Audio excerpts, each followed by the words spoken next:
या पुरखों की रची हुई अनुश्रुतियां देनी पड़ती हैं। जो अपने अधिकारों का रण छोड़ के भागा होता है, इतिहासों के पन्नों पर वह बहुत अभागा होता है। आदरणीय सर, आदरणीय मैम, आदरणीय शशि सर, सम्मानित मैम महोदय, कभी कभार कुछ बातें जो अन्य लोगों के अतिशयोक्त होती हैं वो किसी एक व्यक्ति के लिए यथार्थ बन जाती हैं। आज मैं यहाँ भारतीय संविधान के शिल्पकार, समाज सुधारक और महान नेता बाबा साहब डॉक्टर भीमराव अम्बेडकर के जीवन और उनके विचारों पर अपने कुछ विचार व्यक्त करने के लिए यहाँ खड़ा हूँ।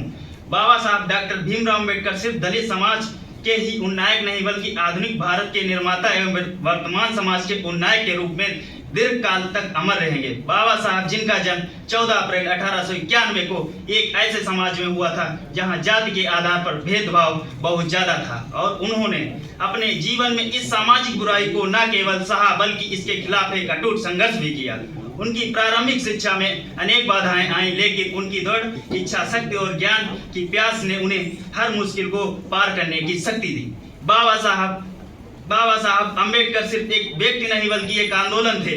उन्होंने दलितों और पिछड़े वर्गों के अधिकारों के लिए आजीवन संघर्ष किया। उन्होंने यह महसूस किया कि सामाजिक न्याय के बिना देश का विकास अधूरा है। उनके प्रयासों के परिणाम स्वरूप ही आज भारतीय संविधान में सभी नागरिकों को सम्मान का अधिकार प्राप्त है। उन्होंने हिंदू कोड बिल के माध्यम से महिलाओं के अधिकारों को सशक्त बनाने के लिए महत्वपूर्ण भूमिका निभाई।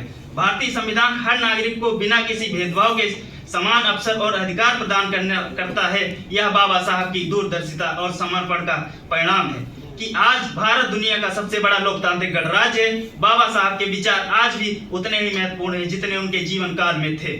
उन्होंने शिक्षा के महत्व पर जोर दिया और कहा कि शिक्षा ही वह हथियार है जिससे समाज में बदलाव लाया जा सकता है। उन्होंने लोगों को अपने अधिकारों के प्रति जागरूक होने और अन्याय के खिलाफ आवाज उठाने के लिए प्रेरित किया। उनका मानना था कि एक मजबूत और प्रगतिशील राष्ट्र तभी बन सकता है जब समाज के सभी वर्गों को समान अवसर मिले। आज जब हम एक विकसित भारत की कल्पना करते हैं तो बाबा साहब के योगदान को भुलाया नहीं जा सकता। उन्होंने हमें सिखाया कि संघर्ष और समर्पण से हर मुश्किल को जीता जा सकता है। उन्हें हमें न्याय, समानता और बंधुता के मूल्य का महत्व समझाया। बाबा साहब ने संविधान में प्रत्येक व्यक्ति को समान अधिकार के साथ समान कर्तव्य भी दिए, और हमें भली बात समझ लेना चाहिए कि कोई भी व्यक्ति अधिकारों का अधिकारी तभी होता है जब वह अपने कर्तव्यों का पूर्ण रूप से निर्वहन करता है। इसलिए हम सब की भी अपने अधिकारों के साथ अपने कर्तव्यों को भी जानना चाहिए और हमेशा कर्तव्यों के साथ साथ देश के प्रति भी सजग रहना चाहिए। अतः मैं यही कहना चाहूँगा कि बाबा साहब अम्बेडकर का जीवन हम सभी के लिए एक प्रेरणा स्रोत है और हमें उनके विचारों को आत्मसत्ता करना चाहिए। एक ऐसे समाज के निर्माण में अपना योगदान देना चाहिए जहां हर व्यक्ति समान और समानता के साथ जी सके। धन्यवाद। जय भीम, जय भारत।